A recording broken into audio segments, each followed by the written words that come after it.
Saturday. So for all of you guys coming in, if this is your first time ever seeing me across, right, if this is your first time ever seeing me on your FYP or in your live or in your live stream, my name is NaKeesha and I am a theta healer. I'm a certified theta healer, aka belief worker.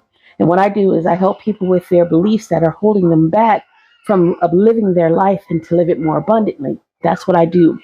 So what I do is my first time, and may it not be on a live. Huh? I hope you come back. We've been doing Soul Tribe Saturday for almost 3 months now.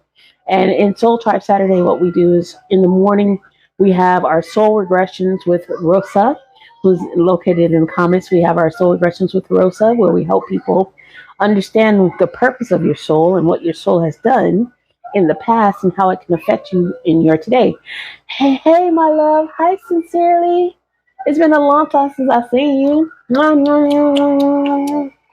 I was talking about sharing my stories. Oh, no problem. And so every Saturday we come on here at 8 o'clock Pacific Standard Time because I'm in Las Vegas. And we talk about souls and soul regressions. Thank you guys so much for the likes. We talk about souls and soul regressions and understanding how your past life can affect you in your today's life. And it's pretty cool. So we talk about that in the morning time. And then in the afternoon, what we do right around this time, a little bit earlier. But what we do in this time is help people with their spiritual awakenings. If they have any dreams that they need to connect with, if you had a recurring dream that you need insight on, I'm here. And I usually have my little partner in crime who helps with your dream interpretation. We've been doing, again, like I said, we've been doing this for almost 3 months now. And the mere fact that TikTok is leaving doesn't mean that we're going to leave with TikTok. We're just going to move everything over to YouTube. But while we're here, we want to make sure that we share our stories because we get more feedback when we come on TikTok. So people can like our pages and join us on YouTube when we transfer over. And then lastly, that's a church term. Then lastly, later on today, we have our death doula who helps people with their transitions in life and how those transitions in life can also be a reflection of your transitions when you pass away. So it's a full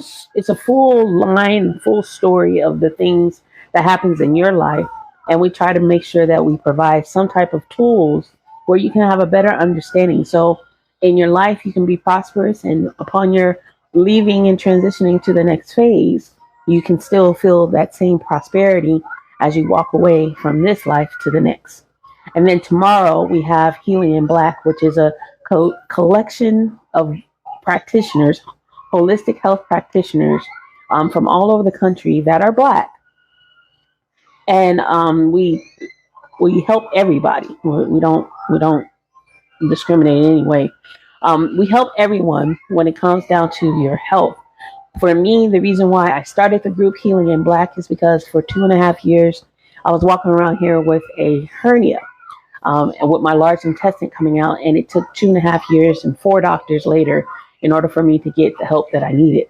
And along the way, what I learned is that the healthcare system is more about numbers, pushing people along as numbers versus pushing people along as full human beings and healing. So with Healing in Black, we provide that service, and then we come back to what we do every day, try to take over the world. So today is the Soul Tribe Saturday, your soul awakening, spiritual awakening. And Gina, go ahead, start sharing your story, baby, because I'm definitely here to help as much as I can. And then, some people pop in as they go and they share even more. So we can learn from each other. If you want to come up, Gina, you're more than welcome to. I don't think you're a threat. Yeah. Okay. I'm dealing with the spiritual part of me because all this new age stuff that's coming out, which a lot of it makes sense to me.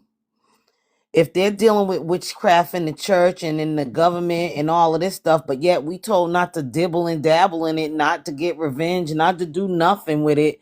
So it's almost like every entity and thing can come in and do anything to us, but we can't do anything but wait on God to do something. And it don't work like that. It doesn't work like that. You could be waiting for 20 years for something, and it's like I'm so conflicted right now, because it's like people don't just know how to say, I don't know.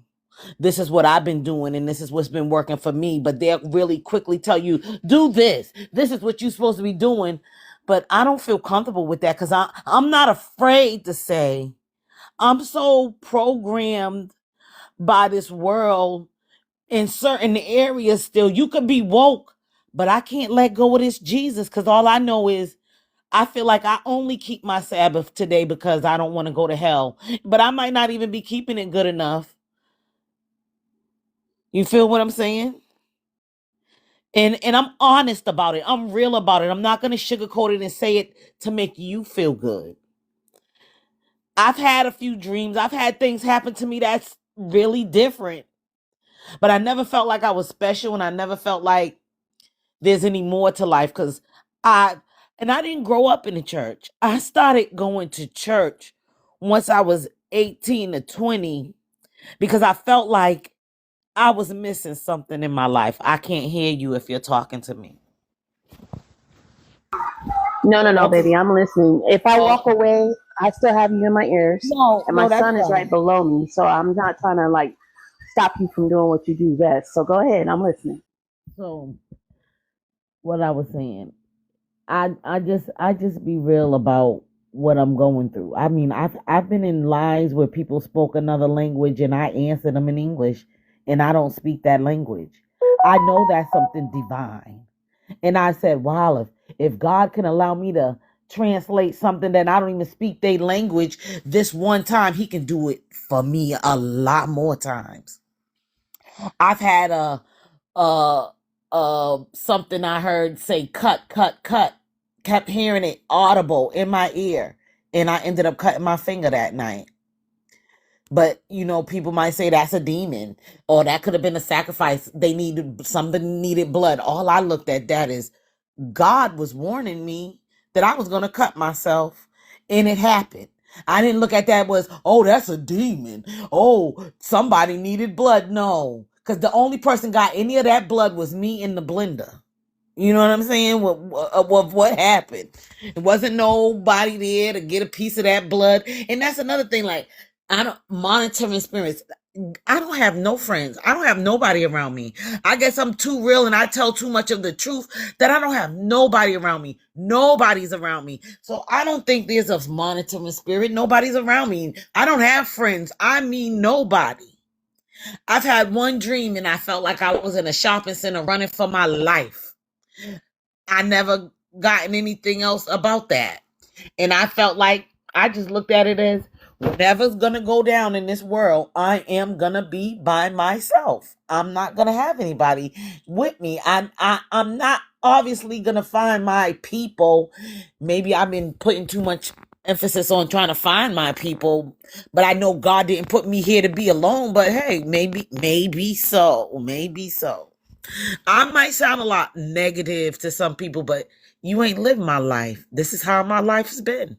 I've had people be able to say certain things like, oh, that's because of this, and could break down a lot of things that I've experienced in life. But it's almost like, well, that's just that. You got to dig yourself out of that. You just got to do this. But I don't get it. I'm so sick of this. I'm so sick of it. It don't seem like you get anywhere. I'm tired of it. Okay, you good? Yeah, I'm good. Okay, all right. Yeah. So let's touch on some of the things you just talked about. You good? You ready to do that? Yeah. Well, let me explain. Let me explain what I do over here on this side. We don't judge. We don't judge. We are open to the idea that everybody has their own space. Everybody has their own space. And each one of us have our own particular area in which we fit, and we need everybody to get there. On this space, on this side, we understand that there are differences, and we accept those differences. But we also know that there's a reason why we are all connected and together. We believe that higher power, source, creator, whatever anybody believes in, um, we don't that's not the thing that separates us, right? When it comes down to the things that you're talking about on this side, um, I talk about pretty much breaking those ideas that we have been taught in church, the things that come naturally to us. For me, I am a seer. I can see people on the other side. That's my gift. I obtained that gift because I almost passed away in February of last year, 2023. That's me. Um, and there's no judgment for that. It's a gift. For you to be able to interpret and to interpret other people's language without knowing the language, that's a gift, right? And there's no reason why you should be condemned for that. When it comes down to demons, for me, in the Bible, it says that the enemy is under our feet. Why would we continue to allow the enemy to give it power? Every time we speak or make reference of it, we're giving it power. And if we are here to be commanders of this world and creators of this world, the enemy doesn't technically exist, only if we provide it the opportunity to exist. Now, what you do as far as your spiritual practices on the Sabbath day and how you feel about that, that's on you. That's your personal journey. Whatever you're led to believe, whatever you're led to dabble in, when it comes down to what you feel would be just and understandable for you, then that's what you do. What I do is I help people break and remove generational traumas that have been holding them back. I am certified to do so. This is what I do. And a lot of times when we're dealing with a lot of people who are going through church and church trauma and church issues, what has happened is that many of us get stuck there. And the reason why we get stuck there is because the church never taught us to think outside of there. Therefore, it puts us in a position where we are constantly in a position of condemnation, damnation, where we're mentally in a stronghold that is slowing us down from doing the things that we're supposed to be doing in our lives that we were destined to do. We're preventing our own destiny because we have allowed these traumas, these traumatic issues from past churches and church issues to stop us from doing what it is we're supposed to be doing. No worries. No worries. Hey, boo. I just said to someone, the life is life. And it's true because Yeah. I am still caught up. I follow Hebrew Israelites and we study scripture. That's what I like. The congregation I'm with is not a camp. They study scripture. They don't speak no hate speech. But still, I just feel like everything with the Bible just condemns you. It just to let you know everything you ain't supposed to do. And if you go by the Bible, to me, it just feels like ain't nothing you can do. Just go to work and go home. No TV. You shouldn't even be watching TV. To me, that's how I feel. You shouldn't watch it. Shouldn't have one in the house. None in the house. No computers. No nothing. Well, the That's how I American feel Bible. it seems it should be if you really, really 100% go by it. That's how I feel. Well, the American Bible was created in order to keep us all in constraint. That's the reason why you feel like you're still in bondage. Right? That's a fact. It was created by King James, and King James actually created the Bible, his version, because he was trying to wrap up all his people because they were doing all kinds of things, and they couldn't take care of the outbreak and how people were acting. That he had no control over them, and so through police brutality and all the things that happened in the 16 and the 1700s, what ended up happening is he created the church. He created the Bible, his version of the Bible. Wow, I came across you for the first time in the... Yeah, I love it. Welcome in, Beverly. And Dina, my heart goes into you, baby. But when it comes down to the 16 and the 1700s, right, what ended up happening in this time is King James, so a lot of people think that's Shakespeare, but that's neither here nor there, created the Bible in order to keep, but he created the Bible to keep his people in bondage, wrapped up. Then what ended up happening is when that Bible was transferred here to the United States of America, for centuries, the slaves were not able to read the Bible because they were taking out different parts of the Bible in order to keep the slaves in line. So when you read the Bible and you look at the Bible, or you feel like this certain thing that is like, oh my God, this feels like I'm in bondage. That's what it's designed for. And for me, because I felt the same way after a while, and what I was told from the creator of all things, in my opinion, was that I had to live out those scriptures, but I didn't have to know those scriptures. I didn't have to plant them in my mind and ingrain them in my mind to be effective. You're resonating with me and me dealing truth. Yes, I'm so glad, Beverly. So when it comes down to you, Gina, and you're feeling all of these spiritual things, the reason why you're feeling all these spiritual things is because your spirit wants to be awakened, in my opinion. All right. Your ancestors are trying to get to talk to you. They want to talk to you in order for you to move forward into your new future, because the ancestors are the ones that are required to help you. And the reason why they are required to help you is because they love you.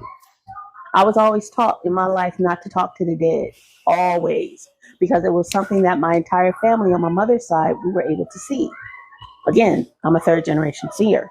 I might be deeper than that, but as far as I know, my grandmother, my mama, my aunts, and myself and my cousins, we all can see.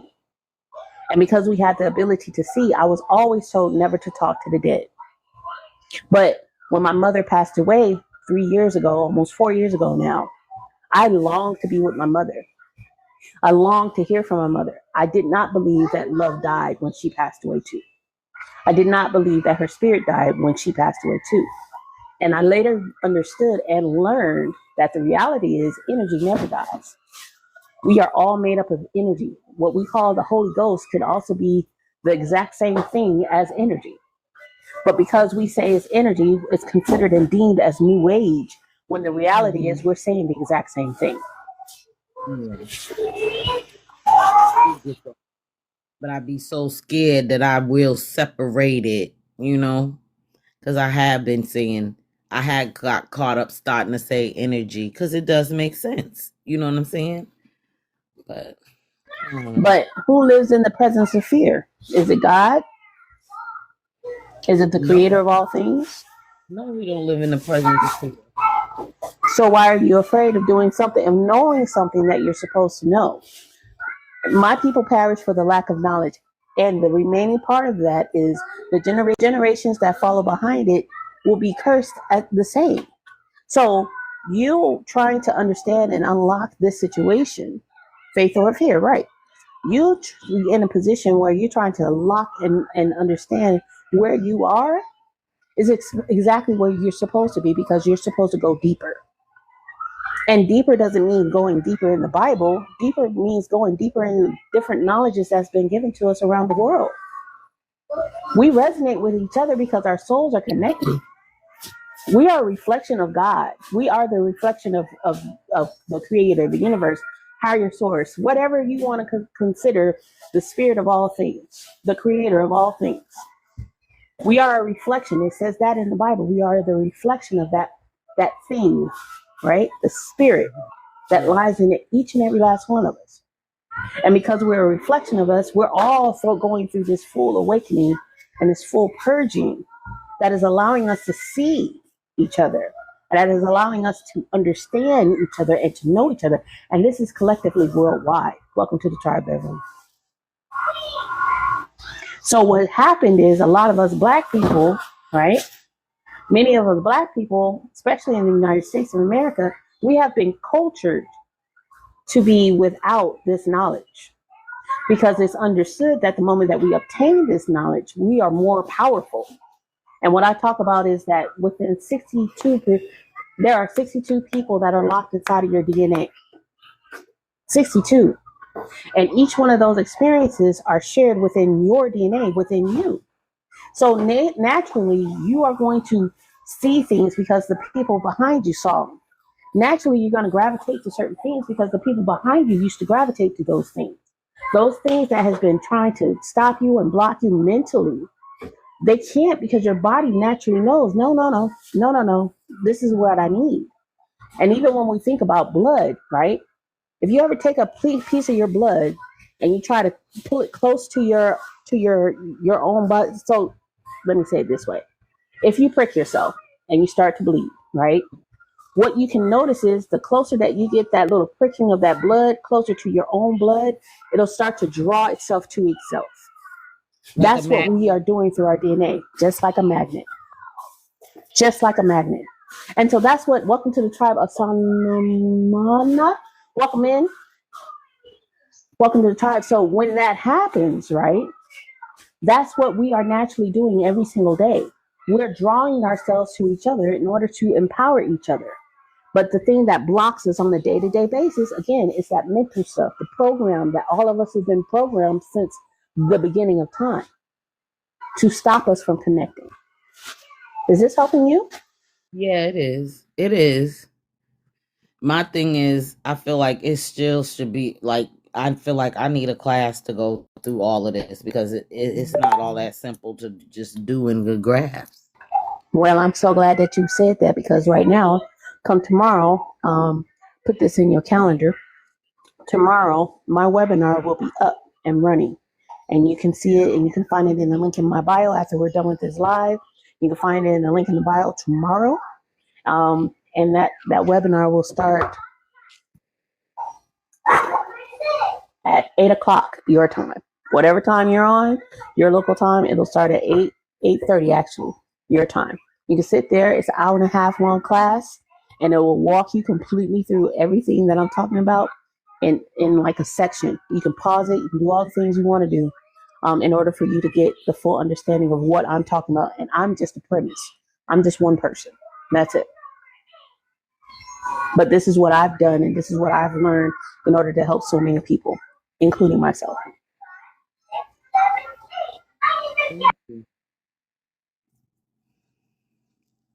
You said you interpret dreams, right? I've had one dream, but I felt like I kind of interpreted this dream. I was in a pig pen. This is when I was going to a Baptist church. I was in a pig pen. My bed was in the middle of a pig pen, and the pigs didn't have faces. They had squiggly lines on their face. And the scripture came to me how he cast the demons out of the man and put them into the swine, and they jumped over the thing. But all I kept thinking is my bed was in a pig pen, to me, was telling me that that church I was in wasn't right. And I felt that. I could ask questions, and it was always like, oh, they didn't have no answers for you. Because I felt like God gave us a mind, a brain to use it, not to just limit it. And when I got to the Hebrew Israelites, I felt like you learn a little bit more about the scriptures, but then you run into those hate groups. And then I found a group, but then I still feel like it still feels like that same Baptist learning, being that he stays in the Bible. He don't want to touch the Apocrypha. He don't want to touch no lost books. He has a little saying, if they lost, how did you find them? They're lost because these were books that they took out of. I mean, come on, we can't stay surface minded about these things and about what America has done to us. If they've hid our history, why would they give us the full Bible so we could really live this out fully? Why would they do that? So let's talk about that dream first. And Dina, yes, 8:30 tomorrow.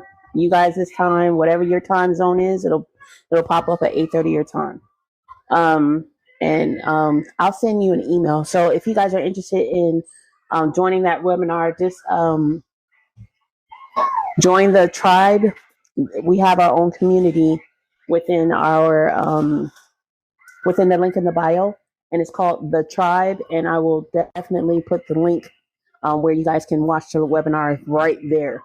I also put it on the link pop too, the link tree that we have on here. Now, in regards to your dream, the mere fact that you said that it was pigs, all right, that was the very first scripture that came to mind for me as well. But the mere fact that you said wrinkles, right? That means that was those pigs were either super old, and because you were dealing with these people that were super old, the only thing that I can think of was traditions. They were steeped in their own traditions. I'm How sorry, did you not get up here? wrinkles. Hmm? Squiggly lines like lightning was going through their face. Like lightning. You couldn't see a pig face. Okay. I knew I was in a pig pen, but their Okay. you couldn't see no face. It was just like a lightning. You know what the lightning bolt's supposed to be represent. But you can Satan cast out of heaven like lightning. So that's how I paired that one up. But did the go ahead, I'm listening. But it makes sense to me the way that the way that I heard it. It still played its part in the way that you understood it. Hmm. The traditions that were steeped in the place that you were in was like a sacrificial space. It Oh. wasn't anything that it was. It's a place when you're in a pig pen. They're given slop every day, and it's the same Mhm. slop. They eat everything all the time. That's what Mhm. pigs do, right? And so when you were in this church, they were used to eating the same slop on every single day. They were steeped in their traditions. And so when you were asking questions in order for you to grow and to advance spiritually, those people weren't able to answer those questions because they were steeped in their own slop, in their Mhm. own mess. That's what I understood when you were talking about that journey. And And when as you you were talking about it, that it hmm? I get that when you say that because when I used to watch Daystar back then, and I used to watch different pastors take notes and read my Bible, go along with the scriptures. But if I told one of the guys that worked at the barber shop with me that went to church with me that I watched this on Daystar, it would be, you don't need to be learning from too many people. You don't need to be okay. So it's like you gotta be stuck just listening to this one person.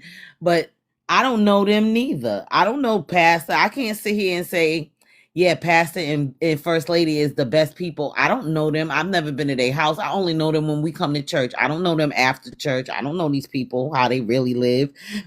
So I can't say, yeah, he's a good person because he preach on Sundays. That's the only daggone day the church open. The doors of the church is not even open all the time for the people who need them. But I'm straying off the topic.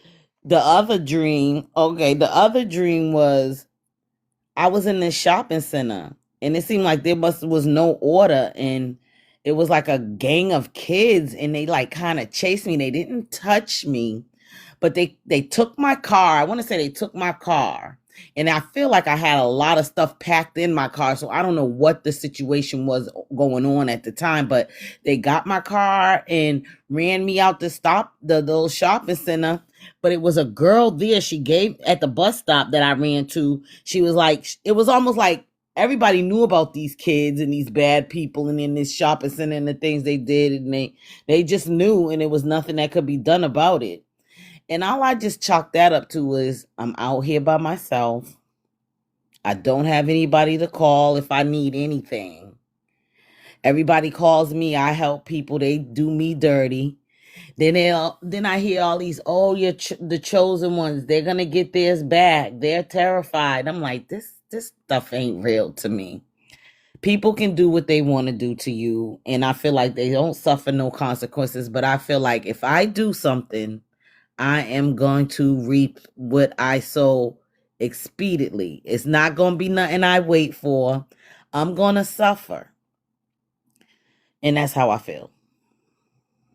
So when it comes down to that, now I'm gonna have you tell me the dream again because I was trying to follow you That's along the no way, problem. and That's I no got lost.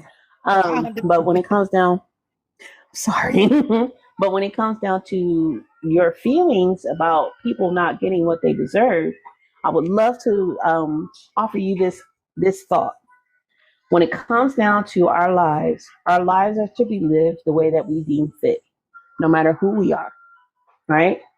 And however we choose to live our life is the way that we choose our life. That's our free will. Our karma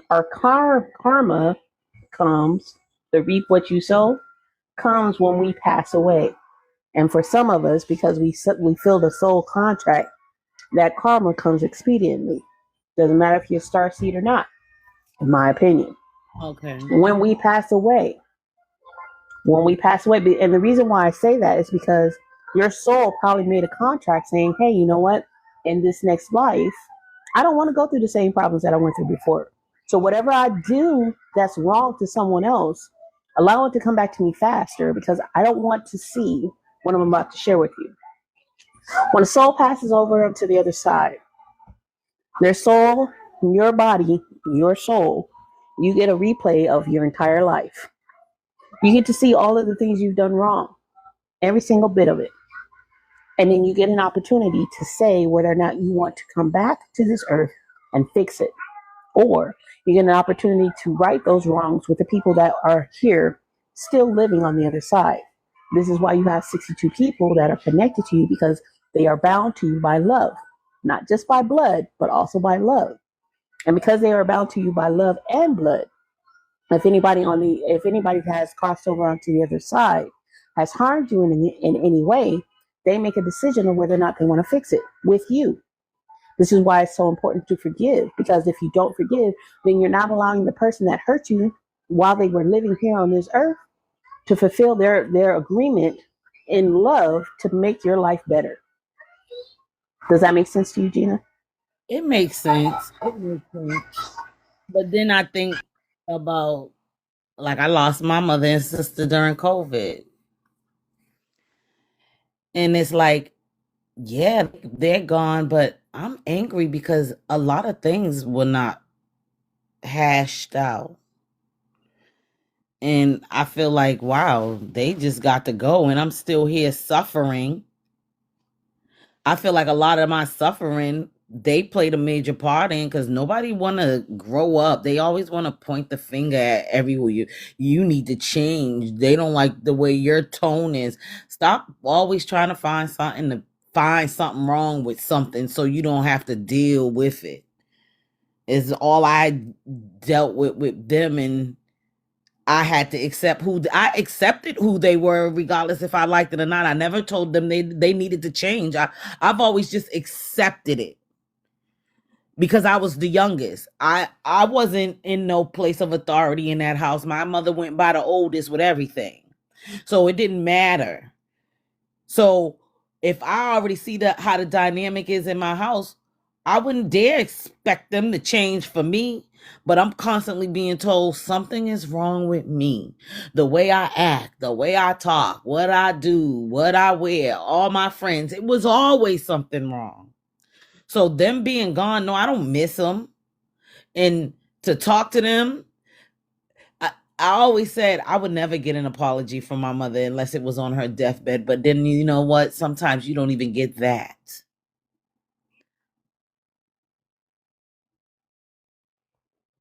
That's it for now.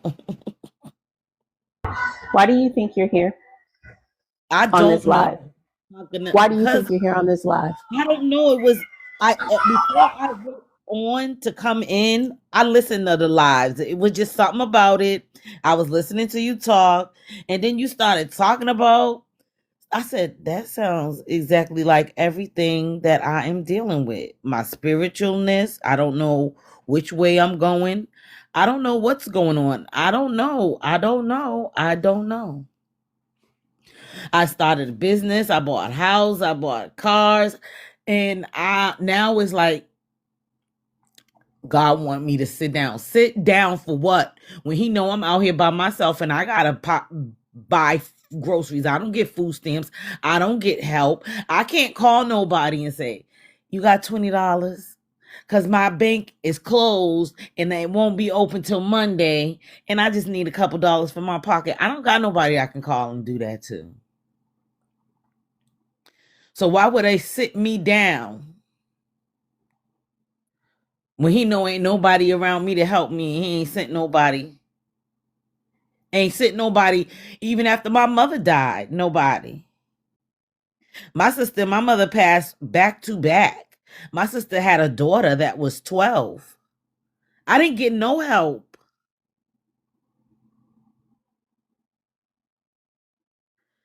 I didn't get no help to the point where I just couldn't even do it with my niece, and I got rid of her after 3 years. I was like, I'm not doing this.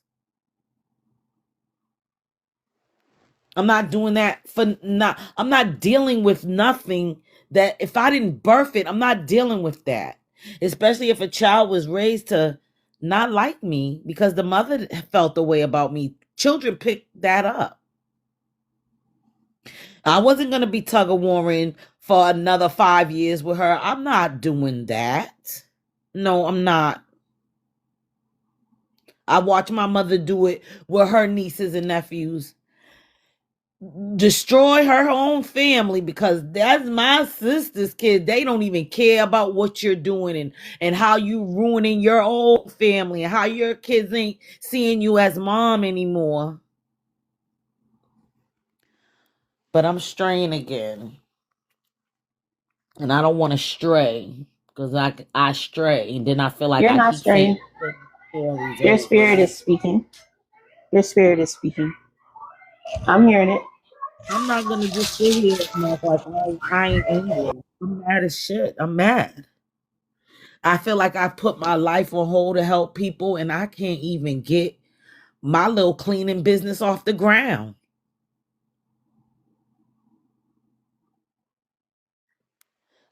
I can't get my little products off the ground. I can't get nothing. Like, what more do I need to do? Then I be done gave all the products out for free. Like, fuck it, just keep them, just take it. It don't matter. It ain't meant for me to make no money. It ain't meant for me to be comfortable. I feel like I was put here to suffer and to help everybody else. That's what I feel like I was put here for. Just to suffer. Go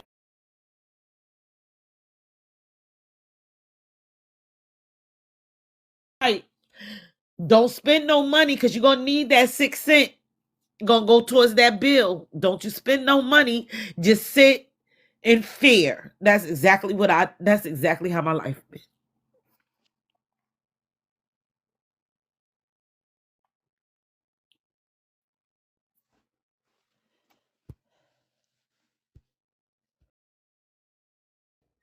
I understand that. I feel that too. um, a lot of times because you're feeling that these are these are valid feelings, and they do play a big, huge part in what you were saying collectively. Right, Gina, you deserve all the hugs and love that you can possibly get.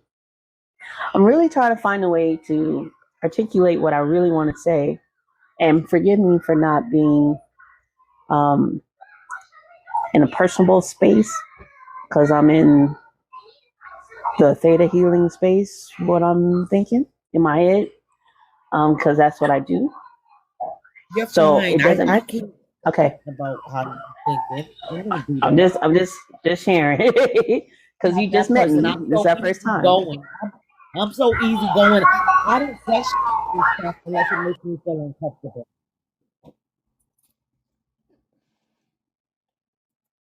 Okay, that's good. So if this makes you feel comfortable, let me know. All right. But what I'm hearing and what it seems like your spirit is saying, and what I have experienced myself is that you are seriously hurt. And based on what you're saying, you and your mother you really didn't have the best kind of relationship. Is that true or not true? It's I want to say it's kind of the middle because I'm the youngest. I would do more with my mother. We're both Libras. Her birthday's 10 days after mine, but my sister was her first child and I always felt like, and I made this decision, this I came up with this on my own because I've seen a lot. I have a lot of friends and I have family. And you see the dynamic between everybody. And I always just chalked it up as my neglect is because the relationship she had with her first child is deeper than the relationship she has with the second child. That's how I chalked it up. That was me giving them the benefit of the doubt for their relationship. So I never tried I, to compete because I felt like I had really no place there. so I have a question for you. Um, when you were born, did you have any birth complications? As far as I know, no, my mom said we came out before she even went into the labor room and they were pretty much easy births and we were breastfed babies. I'm not a sickly person to this day. I guess I think we were pretty much healthy kids, me and my sister. When you were you born at the house with her, or were you No, born along the way? we was born at the hospital. I was born at at what is it, Beth Israel's hospital.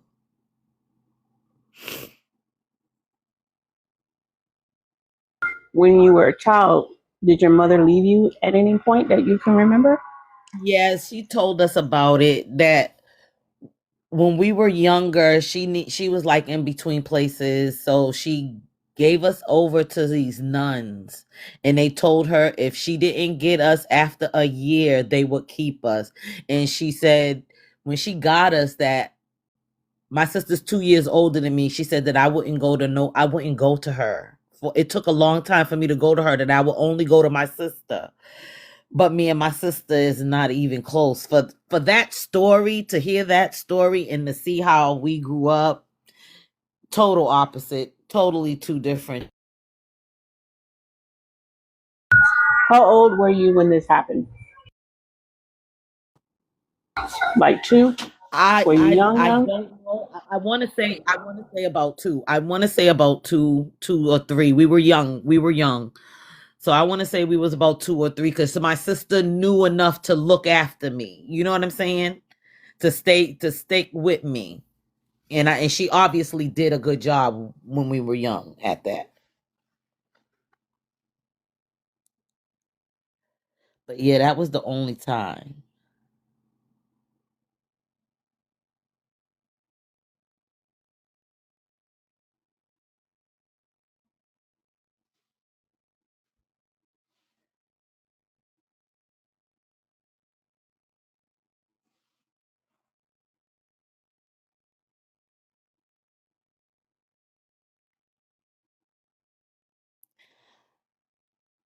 Seeing Empress comment, I go with the flow. That's one thing I will do is go with the flow.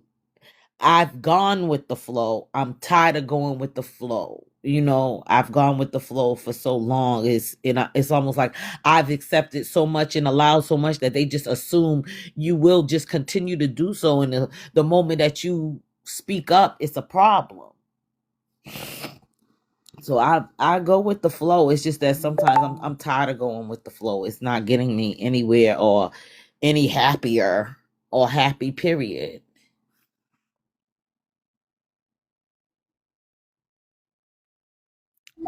Can't hear May you. I offer something to you? Yeah. Okay. So there's the reason why I asked you about that time, about the separation. Because what normally happens to many of us when we're separated from our families, from our mothers primarily, for a long period of time, especially when we're young, and a child at 2 years old being separated from their mother for about a year, that's a pretty long time, right? And then your reaction was that you really didn't go to her. And a lot of times when 2-year-old does that, that means that they're extremely upset. I agree with you, Rosa. Um, but there's a reason why you were upset as a 2-year-old. Now, when this happened to you, this happened during the time of your mental development of your subconscious mind. So the anger that I hear and the upsetness that I hear stems from that time, from when you were 2.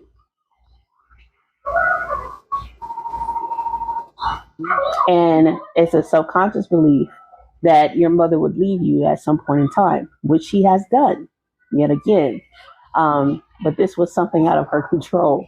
But Yeah. in a sense, that same anger and that same resentment that you once had when you were a 2-year-old, that's now playing a factor in your life at this very moment when it comes down to your mom. And now you're upset even more so because the person who used to take care of you as a child, your older sister, is that the one that's no longer here too? Yeah, but we wasn't that we was in a relationship for years. I don't know how that would even It's be the it's the subconscious part. It's the subconscious part. So what I talk about on this side is that we all have subconscious beliefs. We have genetic beliefs and we also have core beliefs. Your genetic beliefs are the beliefs that has been given to you from your family. And during the developmental part of your brain, when it comes down, there's 5 brain waves. You have your your delta brain wave, you have your theta brain wave, you have your alpha brain wave, and then you have your alpha brain wave, you have your beta brain wave, and you have your gamma brain waves. Your delta brain waves and your theta brain waves, those are in the subconscious development of who you were from the day you were born all the way up to your teenage years. So whatever happened in this time, the only thing you could really translate it to be is through feelings, because you really didn't have the words to articulate your feelings. So when this happened during the time of your development of your delta brain wave, this 2-year-old experience, the only thing you understood at that time was mommy's gone. That's it. Mommy's not here. Is this making sense to you? Y'all run book a session. Book a session now, because during the session I found out that I had some issues, and I knew that I had some self-esteem issues, and I knew that I had some things that were blocking me, and I could feel that I was blocked, and I was trying to figure out what exactly is causing me to be blocked and what is the focal point. I didn't know that I had a problem with joy. Then I'm walking around here thinking that I'm a joyful person, and people are telling me, "Oh, honey, you're such a people person, and I want to be more like you." And I'm like, "Baby, I'm an introvert. I'm an introvert. I don't like people for real. People get on my nerves. People pull a lot of energy because now I'm realizing that the reason why it takes a lot of energy for me to deal with people is because I had all this stuff on the inside of me that was keeping me from relating to people, from getting close to people. So I had issues with joy. I had some insecurities. Had a lot of issues. With joy, we sealed that up today. When that happened, I felt this sudden feeling of elation came all over me.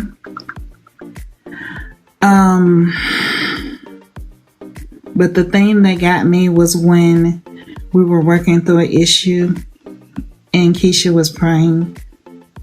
And right here, I felt this big, heavy door just slowly closing.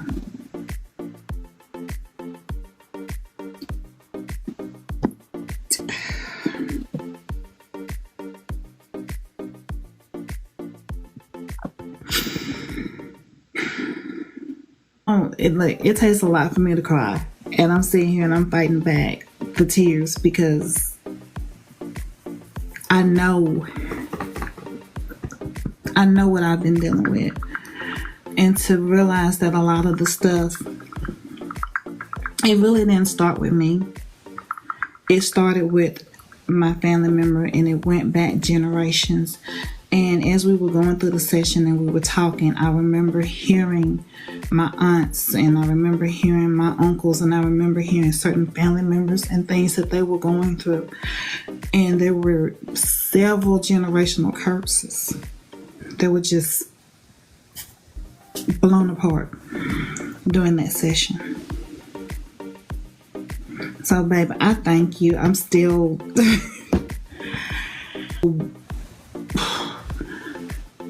so much lifted off of me. And I felt so light and so free. I mean, just do it. Just book a session. Book a session. I can't say it. Book a session. Please book a session.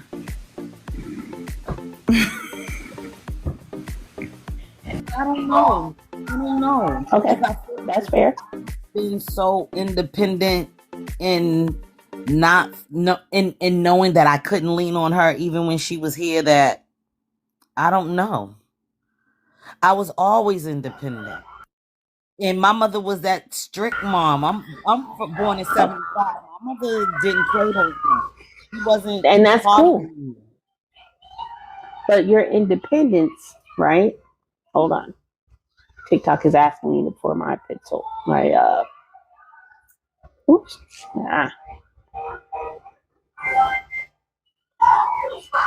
But your independence could stem from the idea that your mother was not there when you were 2 years old. You didn't see your mama for a year. It's a subconscious belief. Independence too. Say that one more time. She taught us independence too. She taught us not to depend on anybody. That's fair, but that same thought, right? That same thought that you had at 2 years old was that you needed to be independent. Then that same thought was constantly as a repetition in your life that you needed to be independent. There was no healing that took place when you were 2 years old. There is no clarification truly when you were 2 years old of why your mother left. You were taught to let it keep going and to keep growing from that space. That would be, in my opinion, one of the roots of your issues. I understand. And the reason why you don't have friends, because in your mind you can't trust them because your mother left you when you were 2 years old. So why should you have friends? Because your own mother, the one who gave birth to you, would not stay around for you at your most primitive time of your life. And this is why you are here in this space where you are, right? In my opinion, where it doesn't matter if you are the most unique individual in the room. At the end of the day, nobody's going to be there for you. That's the 2-year-old you that is speaking.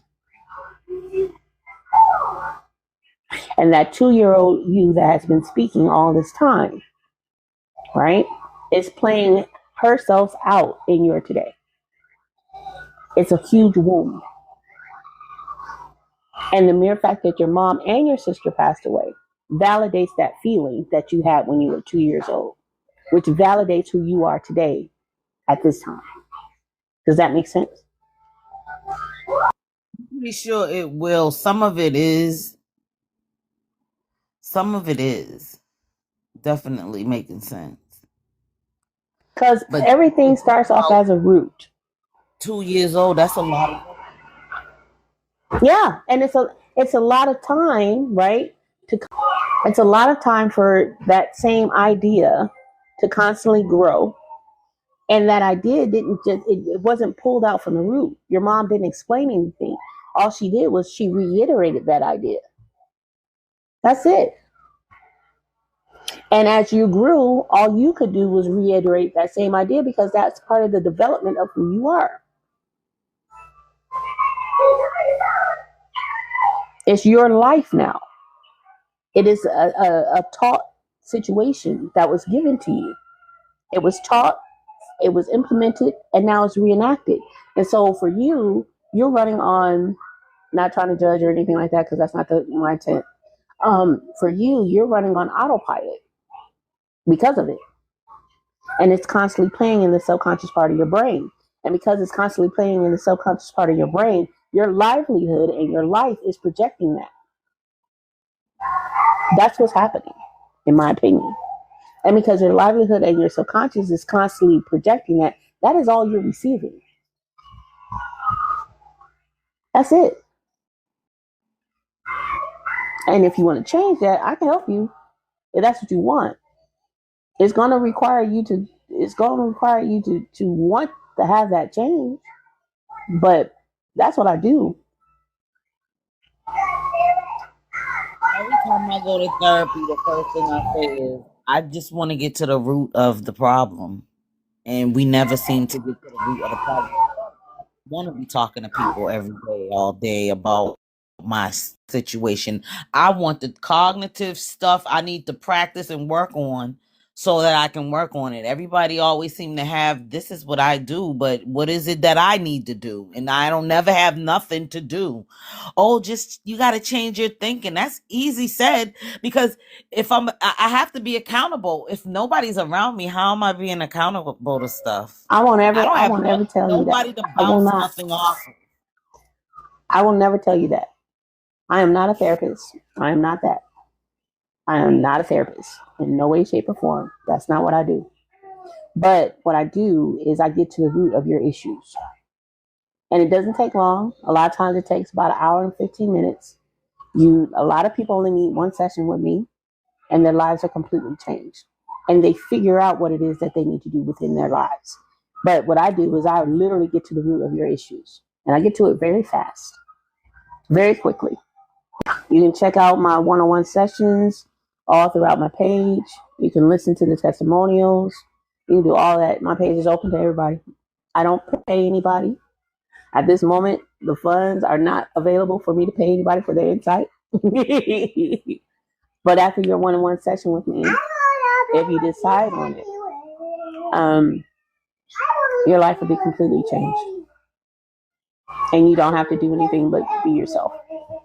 That's all I've been trying to be all this time. That's it. Myself.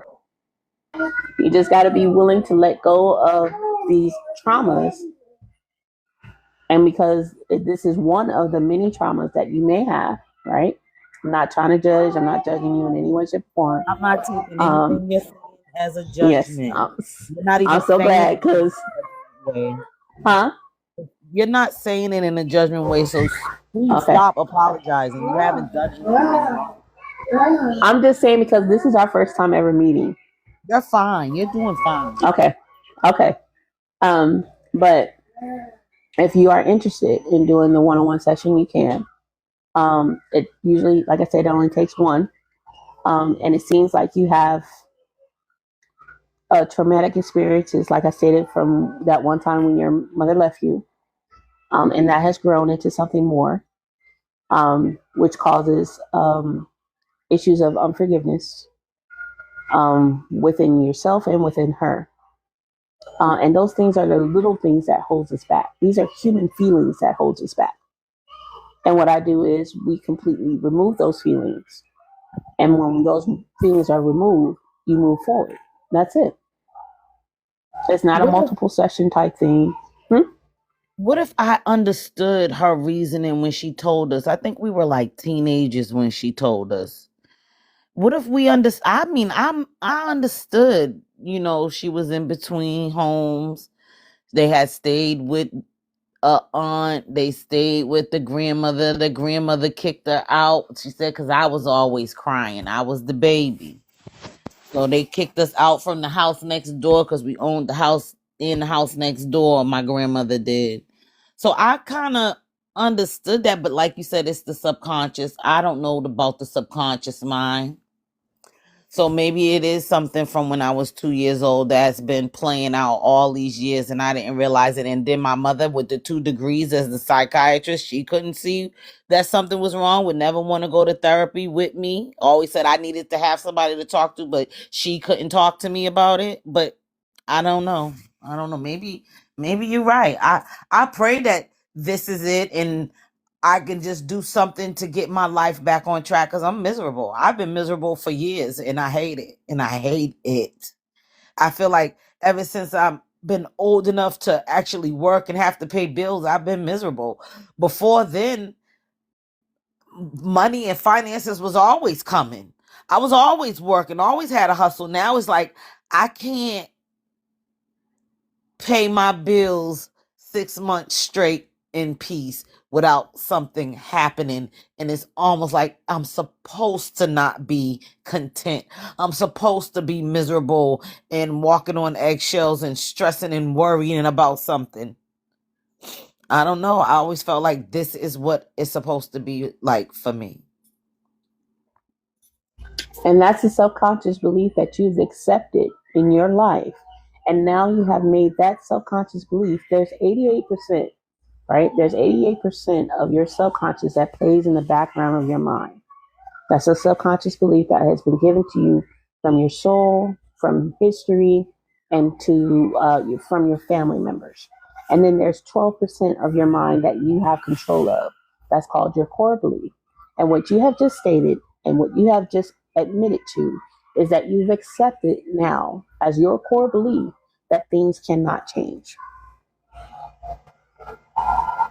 And the reason why you accept it is because all you've seen is the same things playing back and back forward. What you've been putting in your psyche on a day-to-day basis. I have a question for you. When this Okay. stuff happened to you, did this happen before your mother passed away or after? What stuff? This feeling of despair. Oh, this is before she passed away. This is And before she passed away. did it get heightened when she passed away? No. Um, the funny thing is, it's always been like financial. I always would get it, be all right. Then something happened. And when she passed away, she left me a nice insurance policy and she had left the house. So my father didn't want the house. He signed it over to me. And, in a lot of things in this life, we need financial stability. So I was able to sell a house, buy my first car, stuff that she wouldn't help me with, a lot of stuff that she wouldn't help me with. When she died, she left the insurance policy that I was able to do things that I couldn't do because my mother wasn't one to help you. Like, she wouldn't help me. I did hair. And it was always, oh, ain't no money in here. Like, are you stupid? But see, my sister wanted to go into nursing. So now she want to open up a temp agency for nurses. But you didn't go into nursing. You know what I'm saying? But she supported everything for her. Anything she wanted to do, she would try to do and help her, whatever. Help her get her credit, help her, whatever. I didn't have help with none of that. To this day, I've never had any credit. My sister had to help with getting her credit card, her first credit card and all of that. Everything first for her, she had my mother. I didn't. And it ain't that she wasn't here. She was here. She just didn't help me. She did for the oldest first. So I just got it how I lived. And if I got it how I lived, it was a problem. Oh, you got 2 jobs. You try to outdo everybody. No, you're mad because Putin don't have 1 job and I have 2 and I'm the youngest. So she was always helping her. I was always getting it and hustling.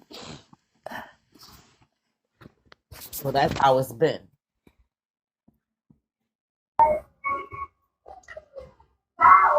Okay. Yeah. Okay.